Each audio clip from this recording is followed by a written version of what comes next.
This is It Was a Thing on TV. Spoiler number one is Dr. Lee frowns. It stinks. What is going on? What is going on? Episode 120, Submission 388B, The Video Game Show, Part 2, Electric Boogaloo. Well, we've covered some of the worst TV-based video games, and so, you know what? We decided we're going to cover some more crappy TV show-based video games on this podcast for you. Oh yeah, we thought we had creamed the cream of the crap last time. Wrong. Oh no, we actually just barely scratched the surface. Some of the games you're about to hear about are really bad, and some of them are just, holy crap, that was made into a video game? You'll see what we mean as we go on. Who wants to go first? Greg, you always have so many good ideas. Why don't you go first? Okay, well, the first game I want to cover is Darkwing Duck on the TurboGrafx 16. Yeah. Darkwing Duck was on the TurboGrafx 16. All I remember is the NES version. Do tell. Yes, it is. It was on the TurboGrafx 16. It was made in 1992, and this was probably an obscure TurboGrafx 16 game, because what was the peak of the TurboGrafx? Like, what, 89, 90, 91? 91. Yeah. I'd say even earlier than that, maybe, but yeah, it was in the late 80s, early 90s. It was definitely before 1992. Yeah, it was, and at this time, the TurboGrafx, they were the company that was producing at the time, which was TTI, which stood for Turbo Technologies Incorporated, I think. They were coming out with stuff like the Turbo Duo, which was like the TurboGrafx and the TurboGrafx CD unit all in one. Mm-hmm. Do you remember that? I do remember that. I remember the Turbo Duo, the TurboGrafx 16, the CD. I remember the Turbo Express. Yeah. I remember that. Those are all things that'll be covered on It Was a Thing in the Home Arcade. Yeah. Okay, so the plot of this game. Okay, Steel Beak has gathered some of the most devious criminals in St. Bernard to help him take over the city. They are planning on building the ultimate crime weapon. The only clue that you have to their plan are pictures of the criminals looking at the stolen paintings. Jay Gander Hooter and the rest of Shush need Darkwing's help in bringing the criminals to justice. The objective of the game is to collect 12 puzzle pieces in the first 3 levels, 11 in the level, and 1 by beating the boss. You must then solve a moving puzzle and then go after Steelbeak. So the way this works is it's kind of like Mega Man style, where you can like pick and choose which villain you want to go after. So you have Tuscanini, Molardi, Megavolt, and then finally you get to Steelbeak at the end. So, yeah, this game is like terrible because it has like platforms that you just are like impossible to reach, and the hit detection is like terrible, and the enemies like respawn at a rapid rate. It's just so terrible to navigate and get through. And it's like you can just easily die in this game. It's just so ridiculous. And not to mention the funny part of this game, if you've ever seen the Angry Video Game Nerds review of this game, like if you are idle for like, I don't know, like a minute or so, an anvil will randomly fall out of the sky and kill you. That's random. Yes! But yeah, this game is very... I'll give this game some credit. I do like the fact that it has like the Mega Man style, where it's like a non-linear progression of the game, but no. It's not the NES version, which was featured in the Disney Afternoon collection that came out on PS4 and Xbox One a couple of years ago. By the way, Capcom does phenomenal versions of the Disney Afternoon video games. Just phenomenal. Yeah, and those are the games you should be playing. Yeah, this explains why this game was so terrible. It wasn't made by Capcom. Yeah. Oh, speaking of, DuckTales Remastered, DuckTales Reloaded, that's available for most of the consoles right now. Pick that one up. That's a really good play. Yeah, because that was delisted a while back on PS3, Xbox Live, and Steam. But now those are all back up again, I believe. Yeah, awesome stuff. Good. It's good to spend your Cyberpunk refund money on. Oh yeah, this dates this show a lot. Just a bit. Yeah. Okay. Well, I have an interesting game based on a cartoon series. Are you ready for this? Okay. Double Dragon 5: The Shadow Falls. Now, you're probably wondering, wait a minute, Double Dragon 5? There were 5 games based on? No.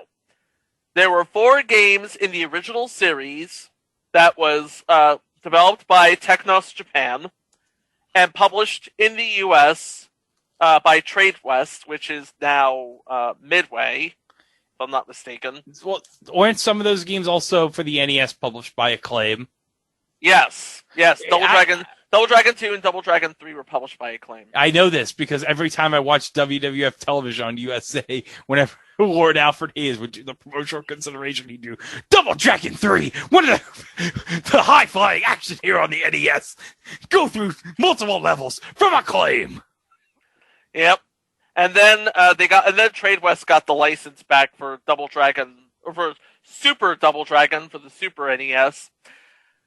And then around, I want to say 1994, I'm sorry. 1994, they develop a sort of a Saturday morning syndicated cartoon based on Double Dragon, and it was incredible. I mean, this was just awesome. It sort of built on the mythos of the video games with the Lee brothers, Billy on the side of good, Jimmy having to be coerced to the side of good after being Shadow Boss in Double Dragon 1. In case you haven't played Double Dragon 1. And if you haven't played Double Dragon 1, what's wrong with you? So that brings us to Double Dragon 5, The Shadow Falls. A mediocre game based on a really good TV show, which is based on a really good video game. Double Dragon 5 is, instead of being the beat-em-up that the first 4 Double Dragon games were, it was a Street Fighter 2 clone using the characters from the TV show. You had Billy Lee and Jimmy Lee, and the rest of the roster is basically big bads of the week. And again, SNES Drunk reviewed this on YouTube. He torched it. Absolutely torched it. Now the video game media, they basically gave the game mixed reviews because they liked the fact that it was easy to pick up in the age of Street Fighter 2 clones, and they liked the character sprites. But then it came out for the because it was on the Super Nintendo and the Genesis first. Then it came out on the Jaguar, and it looked exactly the same. It was supposed to be a step up, and it looked exactly the same. Oh. And it played exactly the same. And what can I say except, yeah, they tried to market. They marketed this big time, and well, I'll tell you right now. You could tell that Technos Japan did not have anything to do with this. That's why it only came out in Japan on the Jaguar after the American and European releases. Technos Technos made their own version a fifth Double Dragon series or fifth Double Dragon it would be actually based on the movie starring Scott Wolf and Mark the Chairman Dacascos. Oh, yeah.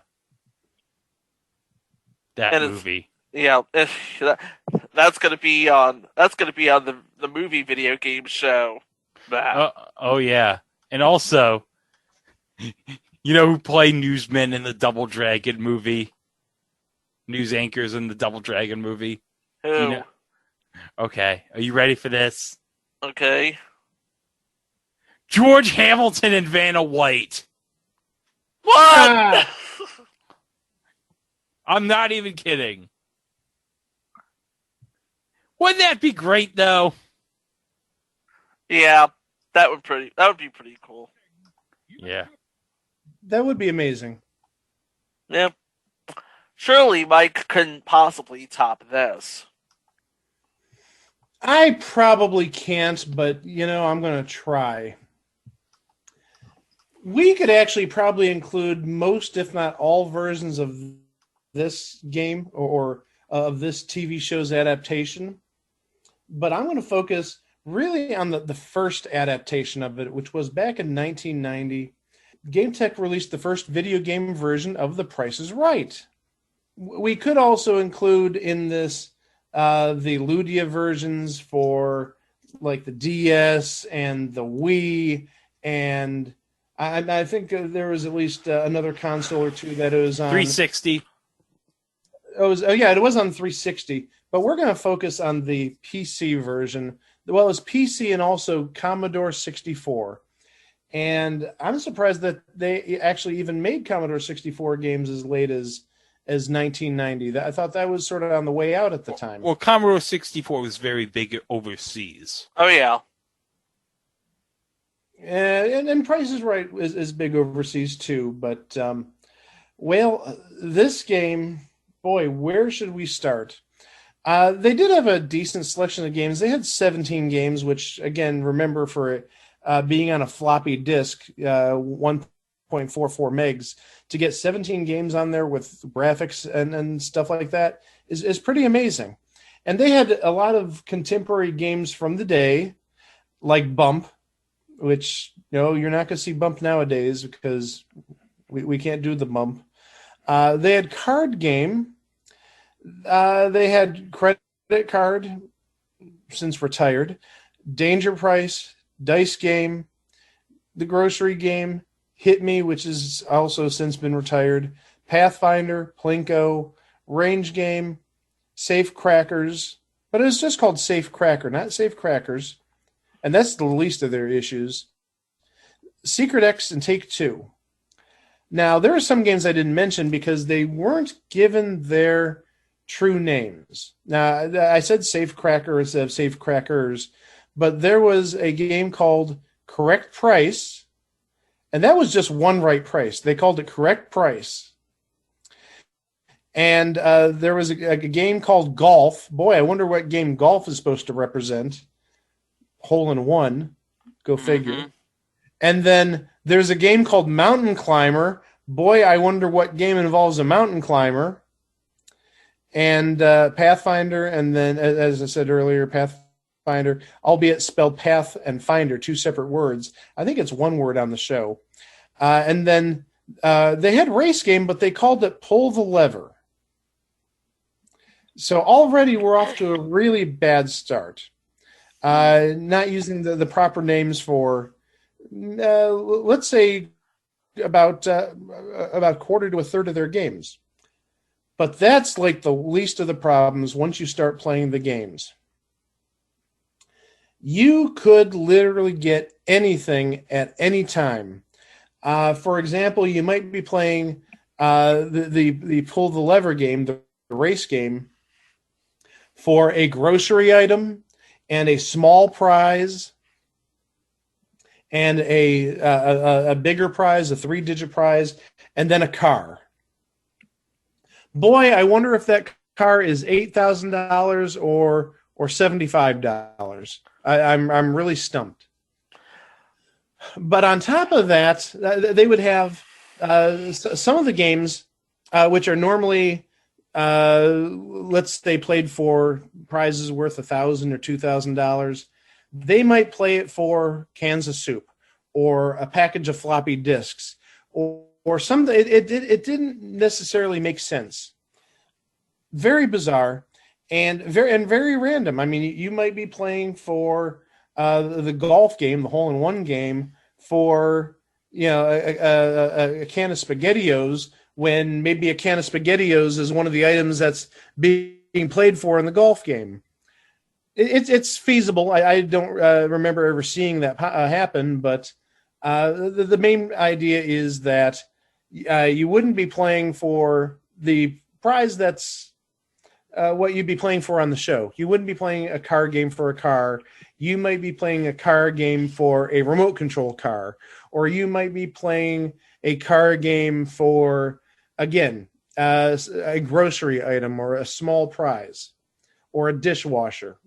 You might be playing dice game, a 4-digit game, and at that time it would have expanded to 5 digits because most cars back then would have been in the $10,000 range, and definitely more than 6,666. So you'd play dice game for a toaster. You'd play, I mean, there was no rhyme or reason to what prize you're playing for. But even worse, there were times when you'd play a game like One Right Price for 2 prizes, and the prizes shared the same price. Oh. So, and actually, there is an example. If you do a little bit of searching on the internet, there's a web page, oddly enough, done by former Price is Right employee Scott Robinson. Hey, Scott, where he sort of poked holes at this and poked fun at it because he was playing One Right Price, and he was playing for, I forget what exactly. I think maybe it was like diskettes and maybe some costume jewelry. It wasn't a diamond ring or anything, but both items had the price of $19. And the One Right Price was $19. And to make it weirder, he lost that game. What? He played One Right Price. Both prizes had the same price, yet somehow, some way, he lost. I wish I was joking. And pull the lever race game is the same way. You could have 2 of the same price, and you have to have the proper right price on that item.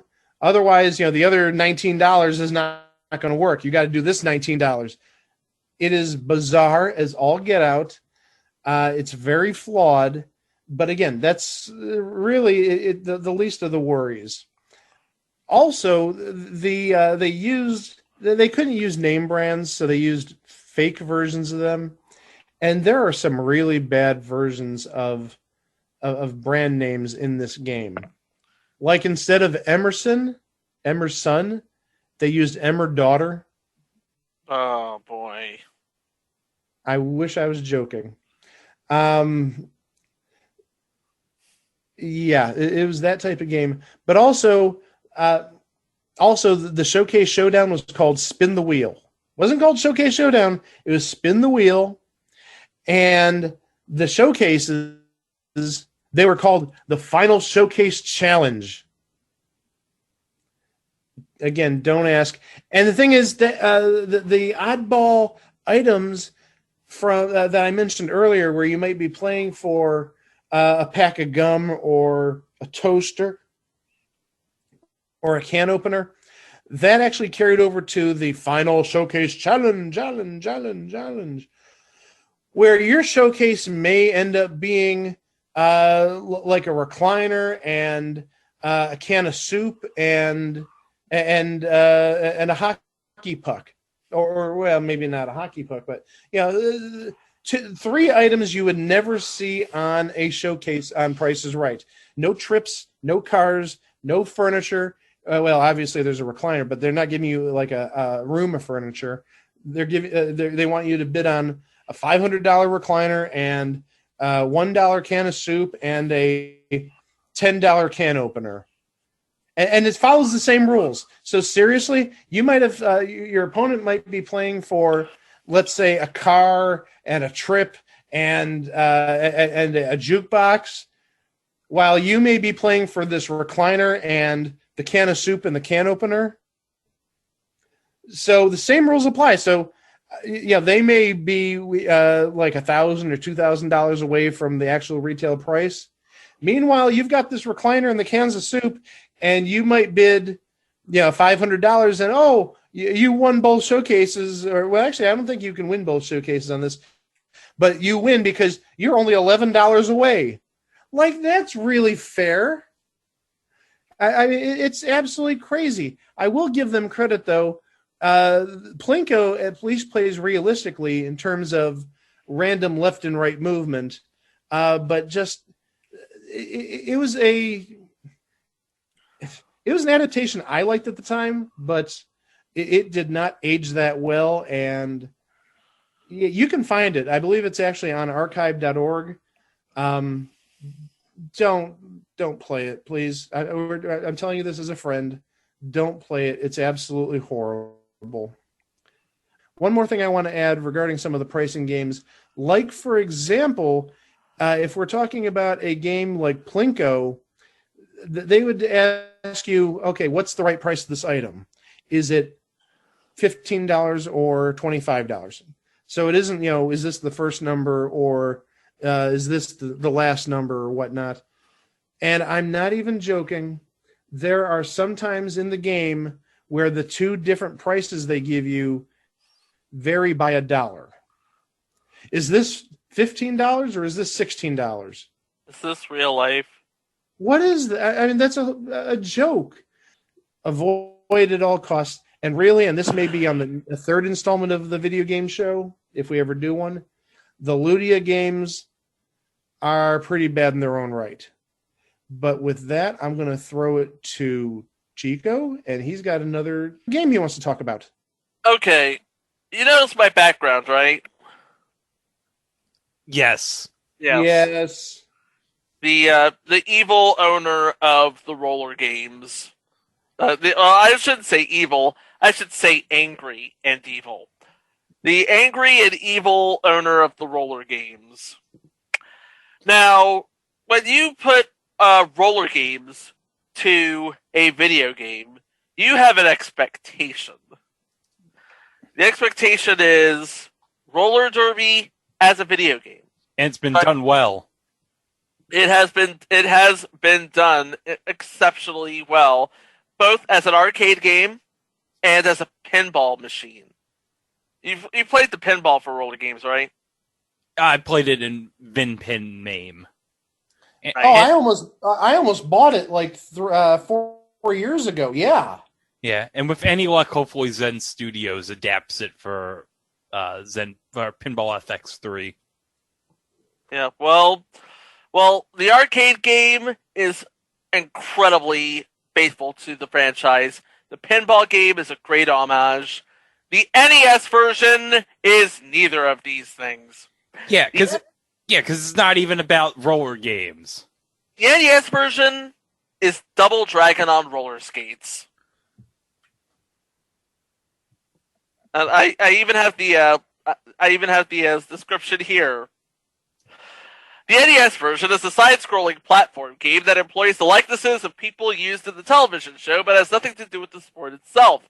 Instead, a mysterious, anonymous alien enemy assists the three teams of the Eastern Empire, the Violators, Maniacs, and Bad Attitude, and their managers, Skull, John Guru Drew, and Ms. Georgia Haas. Oh, Georgia Haas. In a plot to sabotage the sport and hold Bill Griffiths hostage. The game begins with announcers Chuck Underwood and David Sams commenting about the commissioner, Griffiths, being taken hostage by the three rough teams, and he can only be rescued by the Western Alliance, T-Birds, Hot Flash, and Rockers. So you can play as Robert Smith, Robert Icebox Smith of the T-Birds, Mickey Sly Fox McEwen of Hot Flash, and Mike the California Kid Flanagan. But yeah, it's basically a beat 'em up, and it culminates in a boss fight with Ms. Georgia Haas, Guru Drew, or Skull. And if you beat it, first of all, you're a better gamer than I am, and second of all, you get a congratulatory message from Wally George. All of this will make sense when we actually cover roller games next year. Yes, sometime in May next year. And if you've been watching roller games on Fox Sports 1 and Fox Sports 2, which they've shown plenty of episodes when the pandemic first started, oh my goodness.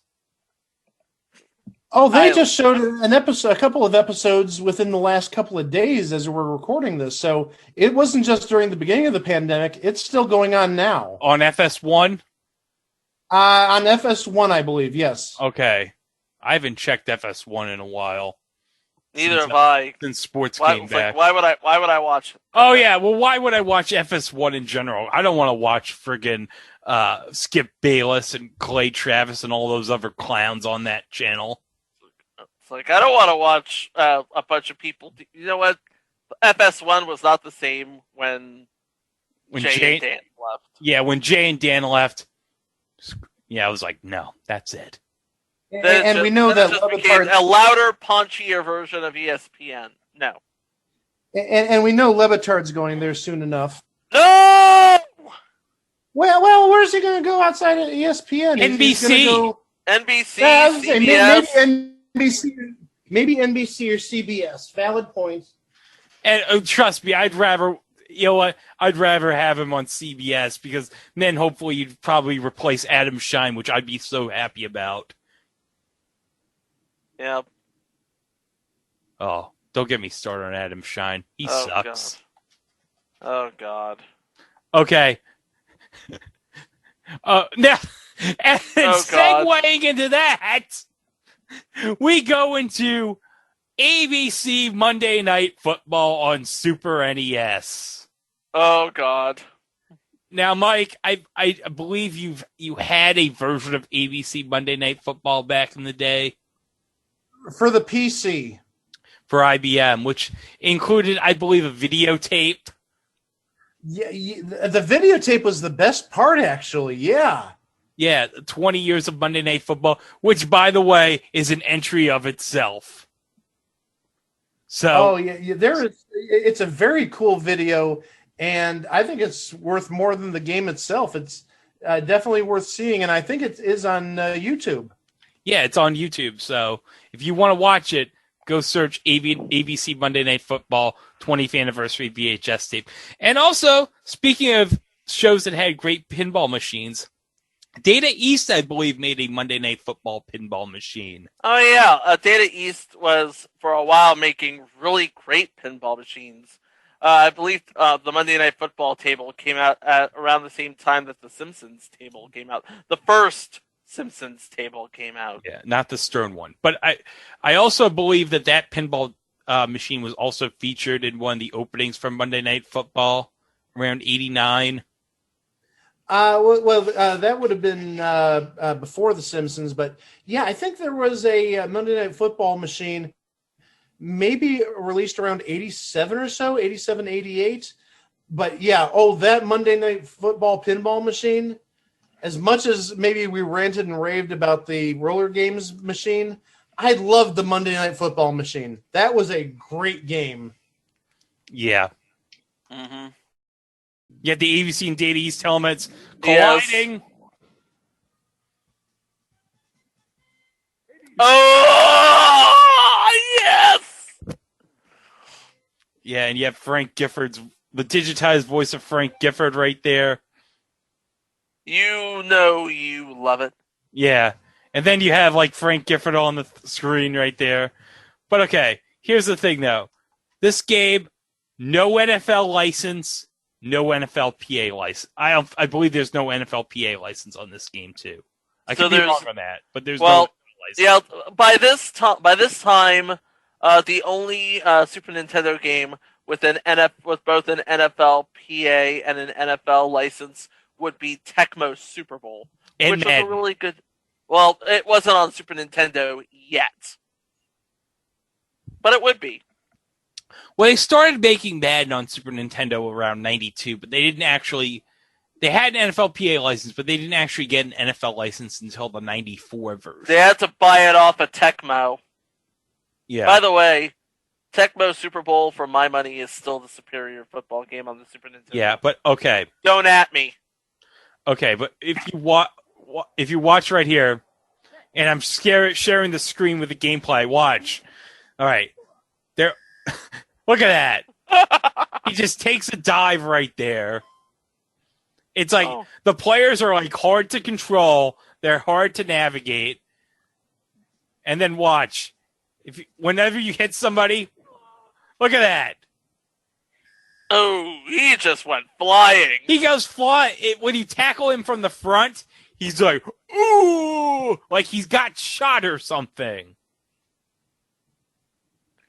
And also, for some reason, there's a Gatorade. They had like, hey, all of this ABC goodness is not free. No, they got product placement in this game for Gatorade. They have like a Gatorade logo in the middle of the field. But remember, this was not product placement in a video game was not a common thing. I mean, in the early 90s, I could only think of 2 games that had product placement, and that would be Teenage Mutant Ninja Turtles 2, the arcade game, with the Pizza Hut license, or the Pizza Hut logo all over the place, and Super Off-Road for the Super Nintendo, with the enhanced track pack, and Toyota music all over the place. For one instance I can remember is Magic Johnson's Fast Break for NES had Pepsi. Ah. Because Magic Johnson was sponsored by Pepsi. Mm-hmm. But yeah, like it's very, there's like these weird ass Tecmo-ish cutscenes where like you're trying to throw a ball and it's like you're trying to outpower like a defender or someone's trying to tackle you. So it becomes like a quick button mashing thing. Yeah. And it's like it looks like something straight out of NFL films, except not really. Yeah. I guess you can see what they were trying to do. They were kind of like inspired by Tecmo. They were trying to turn they were trying to make the ultimate football simulation, including cutscenes. Yeah. And then look at this animation of the fans. They're jumping! You can tell they're excited because they're jumping. It's 3 frames of jumping. 3 frames of jumping. Hey, that's 3 more. Hey, that's still 3 more frames that Al Michaels got. No, I think Al Michaels got 2 frames. Or rather, Frank Gifford, he got 2 frames. Yeah. And then also at the end of the game, it's like, as something realistic, if you're playing regular season mode, you have like stats of like all the other games, like quick scores that Frank Gifford gives. And like, look at this one screen on the score right here. Like 60 to 41. Yep. I'm sure that's a scoregami. That's a scoregami. You better believe it. Scoregami! Take a drink. Yeah. But also... Wait, Anaheim had a team? Well, no, because this is, as I said, because this is not licensed by the NFL. You have instead No, I get that, but... So instead of the Jets are New York in this game. The Giants are in New Jersey. So it also, for the Raiders, they're Los Angeles, and the Rams are Anaheim. Because remember, the Rams around this time were playing in the Big A. Yep. Yeah, good point. Yep. But, I mean, come on. If you wanted to play a Super Nintendo football game, you had better options. You had Madden. You had Tecmo Super Bowl. And also, I'm going to say this right now, pretty underrated football game. It's a Madden clone, but it's pretty good. Sterling Sharp had his own football game for the Super Nintendo from Jalico called Sterling Sharp End to End. I have the game, as a matter of fact, right here. I recently got this for like $20. If you can find this game somewhere, I highly recommend this because this is a fun Madden clone. Yeah, if it's anything like Bases Loaded, isn't that just Sterling Sharp's name, image, and likeness on a Japanese version of the game? Something like that. It's kind of like how Ryan Sandberg's on Super Bases Loaded. Yeah. Super Japan Pro Baseball or something like that. Yeah. Okay, Mike? Oh, it's my turn again. Okay. Yeah, it's your turn again. Well, this time, I actually am going to talk about a game that, believe it or not, the show it's based on is a future entry. Now, that's kind of well. Roller Games is a future entry, but also, how many times do we actually get a video game or game adaptation of a show that is short-lived? Never. Not very often. Unless you count that one time somebody tried to make a video game based on the Master. Okay, right. By the way, I'm putting that. By the way, if that isn't on the list already, I'm going to put it there. All right. While you do that, I'm going to talk about, again, future installment, but also video game, Family Dog. Oh! Ooh, I remember this. Yes, there was an SNES version of Family Dog, or an SNES game based on Family Dog, which, man, I'm like having PTSD right now because the last time I played it, I had no idea what was going on. And even after watching a video before we started recording the show, I still really don't have an idea as to what's going on. It was a platformer of sorts, and it was a simulation kind of sort of a life in a, I don't want to say in a dog's eyes, but it was like a platformer where the dog just lived a day in the life. He got treats, fetched balls, and like I said, when I originally played this, I couldn't make heads or tails out of it. It does, and I do have it for the SNES. I actually found a copy of the game a couple of years ago, and and I actually paid hard-earned money for it. This was developed by Absolute Entertainment. Yes, Absolute Entertainment. You heard me. And it is published by Malibu Games. Yes, that Malibu Games. So you knew it was coming from a great organization. It wasn't coming from Acclaim, and it wasn't coming from one of the big houses. It wasn't an EA game, a non-EA sports game. It was coming from Malibu Games, but it was still good enough to get the Nintendo seal of approval. Malibu Games, I bet no relation to Malibu Comics. No, and I bet you no relation to Malibu, who was on the first season of American Gladiators. Oh, yeah. But we'll talk about him later.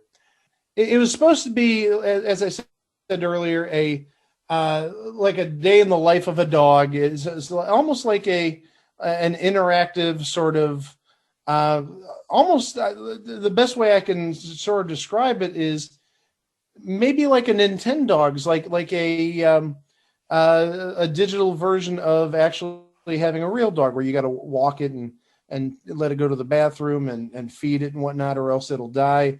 Almost like a Tamagotchi. Oh, But this was more, like I said, like a platformer, and there were so many things wrong with this game. First off, the control inputs, when we're talking about pressing left or right or up or down on the directional pad or hitting one of the buttons, it didn't always register. Whoops. So that's kind of faulty. Yeah, that's kind of faulty right there.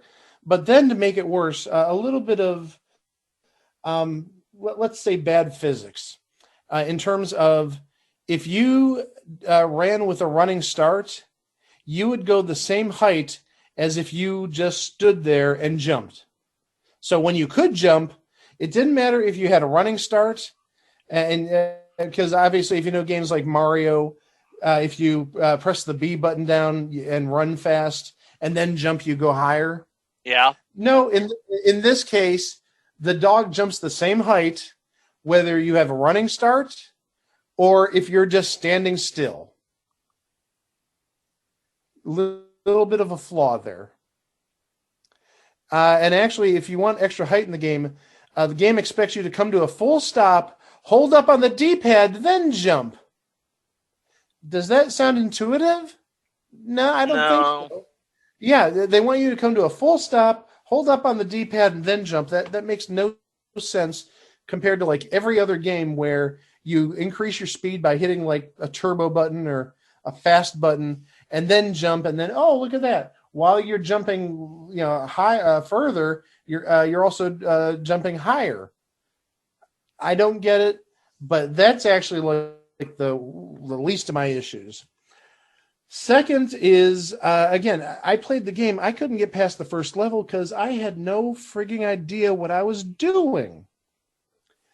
But also on top of that is maybe some of the most annoying music you'll ever hear in a video game. Oh my gosh. I heard it today, and again, it brought back bad memories. But also on top of that, and there is a run-through on YouTube of Family Dog, and unless I'm totally off, that run-through may be for the entire game, and the run-through, I'm not even joking, lasted 15 minutes. 15 minutes. Video game, 15 minutes. Not a lot of meat on the potato. And obviously it was rushed because Family Dog, how long was it on the air? It was on the air for about 5 weeks, a month. And they created a video game out of it? Yeah, I mean, they were trying to cash in on a show that really wasn't all that good to begin with. But again, when we get to Family Dog, we'll talk about that further. But yeah, this video game is one, and the only reason I picked it up and the only reason I brought it on this episode is I did see it in a Blockbuster video. Again, we mentioned Blockbuster. I saw it maybe in 1994, and it's like, oh my gosh, that's the TV show that was on for like 10 episodes or 8 episodes last year. I remember like seeing it. I had heard of it, but it's like, they created a video game out of this, and it's just an absolutely horrible video game. And yeah, there are only 3 worlds in this game. There's inside the house, which is where you start, in the pound, and then in the woods. And then once you get through those boards, boom, you're done. 15 minutes on YouTube. That was the whole game? That was the whole game.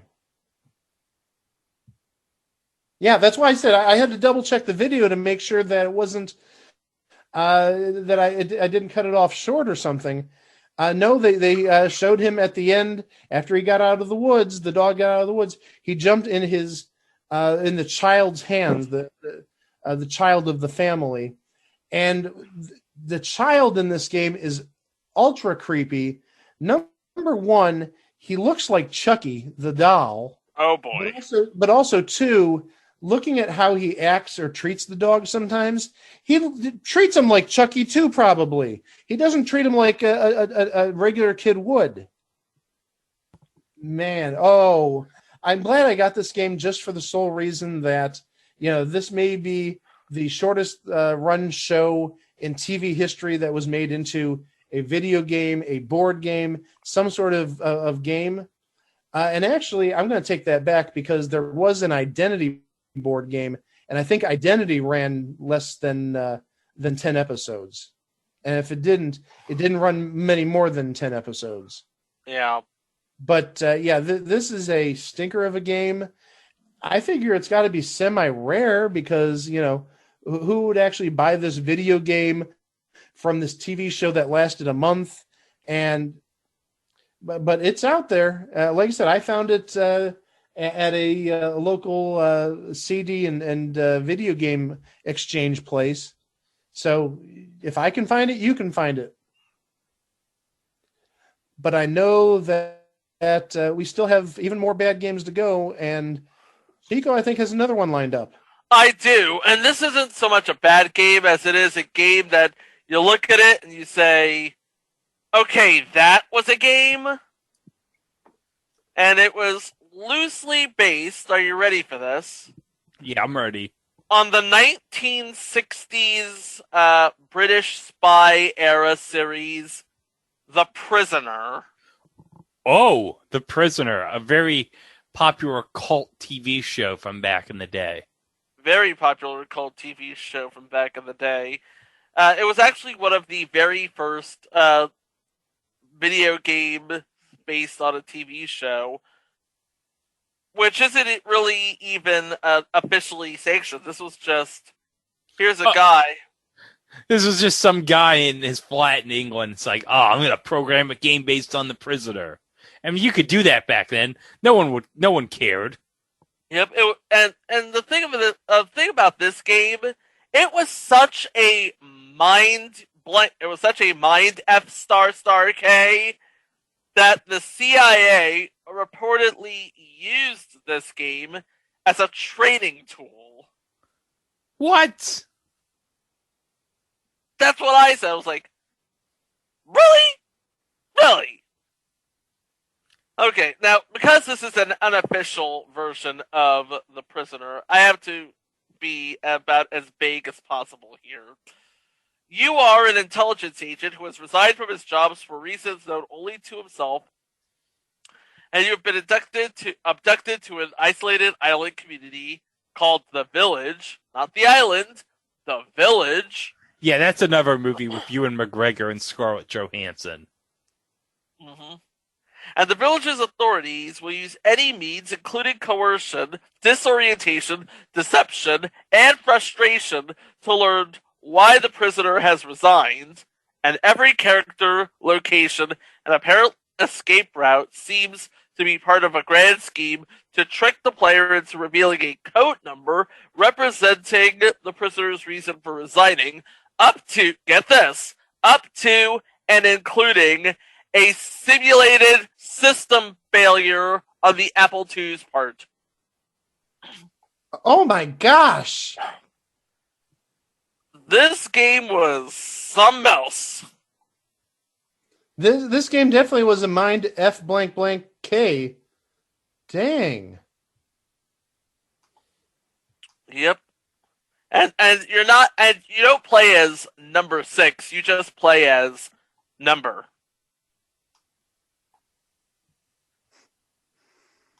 And the thing of it is, this is perhaps the most meta game that ever came out on an Apple computer, because it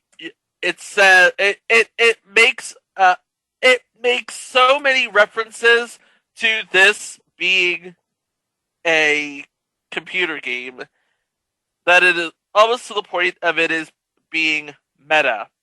And the thing of it is, they actually made a sequel of this game in 1982, which replaced the top-down perspective with a first-person perspective, and improves the graphics and the colors. And of course, it wouldn't be a video game without an Easter egg or two, and this is a pretty cool one. Bill Budge, the creator of Pinball Construction Set, is name-checked in a headline that says, "Zoning Commission will not budge to allow pinball in bars." So yeah, it's like, it's not a bad game, it's just holy crap, this game existed. Yep. That's something else. Oh yeah. Well, this was the Wild West of video games. You could do anything back then. You totally could. You could do so many. You could do so many. You could create a Doctor Who based video game and nobody could stop you. Until, of course, the BBC gets word of it and has its lawyers send the smackdown on you. I don't want to be messing with the BBC. Don't mess with their lawyers. Yeah. Mm-hmm. See, hey, Greg. Yeah. See if you can top that. Well, I'm going to top that. Oh, you're gonna top this. I'm going to top that. All right. I'm going to top it. Brother! Oh boy. That's right, folks. I'm talking about, and we talk about future entries. I'm talking about another video game based on a future entry. Thunder in Paradise on CDI. What? That's right, folks. This game was released not just on the Philips CDI. It was released on MS-DOS. And obviously, this is based on the TV series with the same title, as this game is a playable version of a 2-part episode called The Major and the Minor. And video footage for the game, according to Truth by Consensus Wikipedia, was filmed at the same time as the episode itself. So the episode's plot is divided into 3 events called encounters. In the first encounter, called the Thunder Encounter, the player controls Thunder's.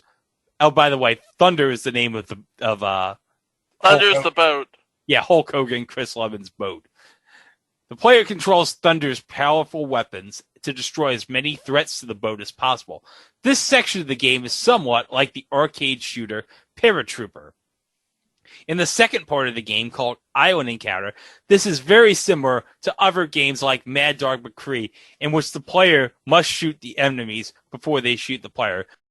There are 2 ways to experience Thunder in Paradise. The first mode is called Interactive Television, which lets you play as the role of Zach in the show. Now, Zach in the episode is played by Brandon Call, best known as JT from Step by Step. So you're basically JT from Step by Step. Oh my God! Stop! No, we want to play the other one. Spence and Brew ask him for help by playing 3 game encounters. The better the player performs in the game encounter, the more bonus will carry forward to the next encounter. Quote-unquote game only allows the player to choose one of the 3 quote-unquote game encounters. But yeah. Oh, and the fun fact, after seeing the pilot for Thunder in Paradise, the game's director, Robert Weaver, pitched the storyline to producer Michael Burke, and the footage for both the series episode and the game were filmed over 10 to 12 days using a 34-page linear script for the episode and a 134-page CDI script. Hey, it takes a lot to make a video game like that. It took 100 additional pages just for the game portion. And oh, the best part, hold on a second. And I remember, Mike, you commented about this. Hold on. Let me just the credits. Oh boy. Yeah. Jim the Anvil Nightheart's credit. James Henry. He's credited as his James Henry Nightheart. Playing the role of Norman. That is so great. Oh, and look at Russ Wheeler as the voice of Thunder. And I like this. Trelawney, Kiki Shepard. Y'all Yep. know Kiki. Y'all know Kiki Shepard. Y'all know. She's no Kiki Palmer. And also, oh, this is so great. Jimmy Hart playing the role of Jimmy. Yep, the mouth of the South.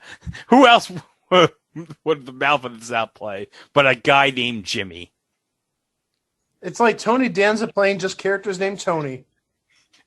I just I just hope that at some point in the game, Jimmy Hart has that megaphone shouting instructions to the player. Turn around, guy! Shoot over here! Shoot over there! Come on, baby! Come on, baby! Get through this side through the lagoon! Come on, baby! Oh my gosh. No, I can't top that. I'm not even going to try topping that. I'm just going to go right into... This is actually like a 3-game installment. And you're saying, well, why is it 3 games? Well, they share a common bond. And the 3 games I'm talking about are Jeopardy for the NES, Jeopardy for the SNES, and Family Feud for the SNES. Well, first off, the Jeopardy games, as you may expect, they're a slog to get through. They take some time to play because you need to type in your answers. But that's not the reason that I'm criticizing this game. This really isn't a criticism. This creates some amazing results. In the games, the Jeopardy game for the NES and the SNES, and Family Feud for the SNES, if you just have the letters in the right order in the answer, it'll give you credit. So what I mean by that, and we actually found this out, myself and a couple of buddies, we were doing, I think it was an extra live stream, maybe about 2 years ago, and somebody, I forget what the answer was, but they just typed in, I think it was like Joseph Stalin or Vladimir Lenin, and he was given credit for the correct answer. It must have been Vladimir Lenin, because the answer was men, M-E-N. And if you look at Vladimir Lenin, you have an M, then you have the E-N in Lenin. So it took the answer Vladimir Lenin as correct for men. So we have exploited this feature in Jeopardy games and in Family Feud games quite hilariously, maybe a little offensively, in terms of hiding the answer within the string of letters. So like, let's say, for instance, let's say the question was name a breed of dog, and let's say the answer is poodle, or one of the answers is poodle. If you type in pooped in the latrine, you have Poodle in order in that string, and it'll go ding, pooped in a latrine. Well, not pooped in a latrine, but it'll go poodle, 5 points or whatever it would be worth.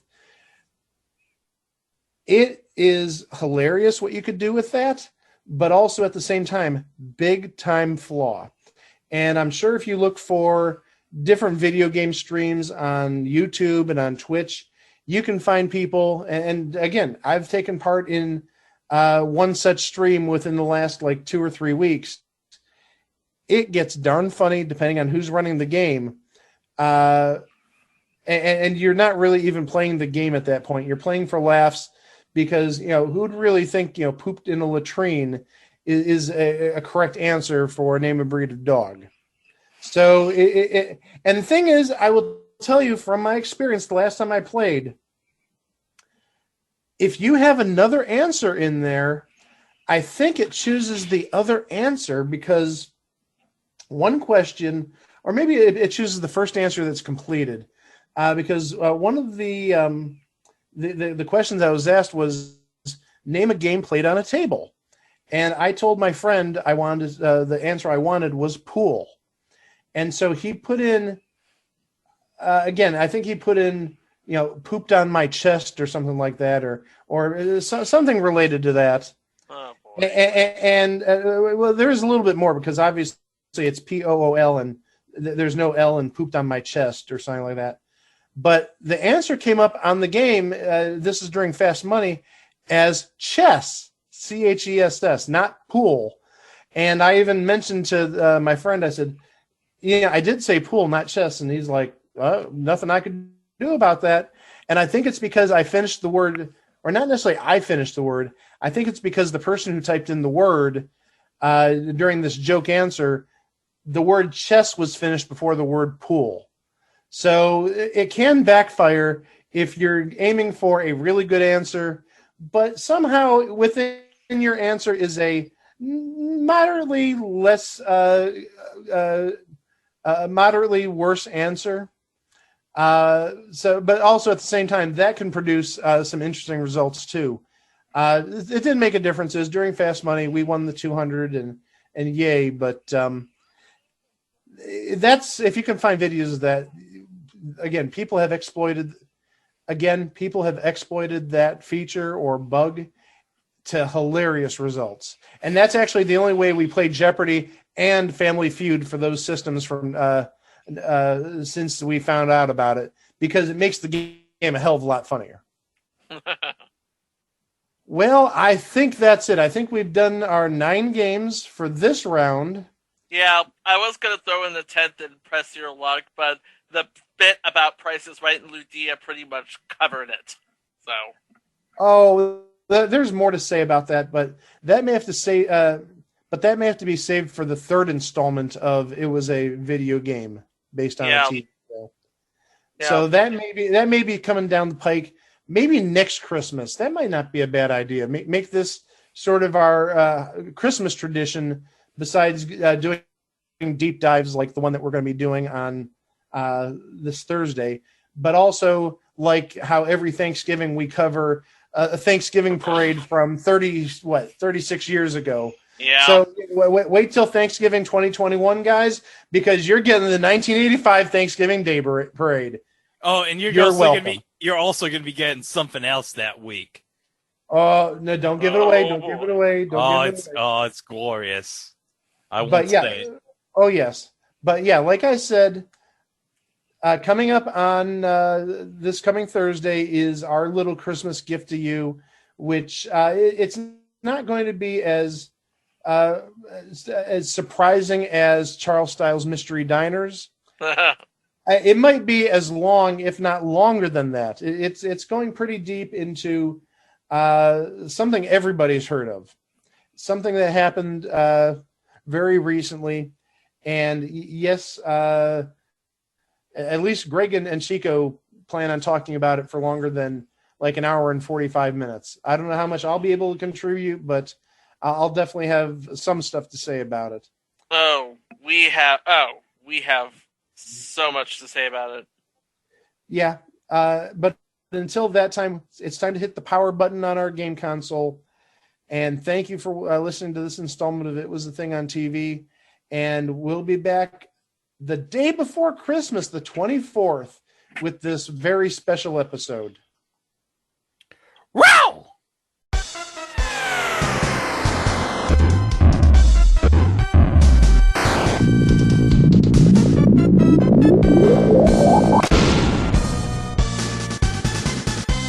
ABC Monday Night Football.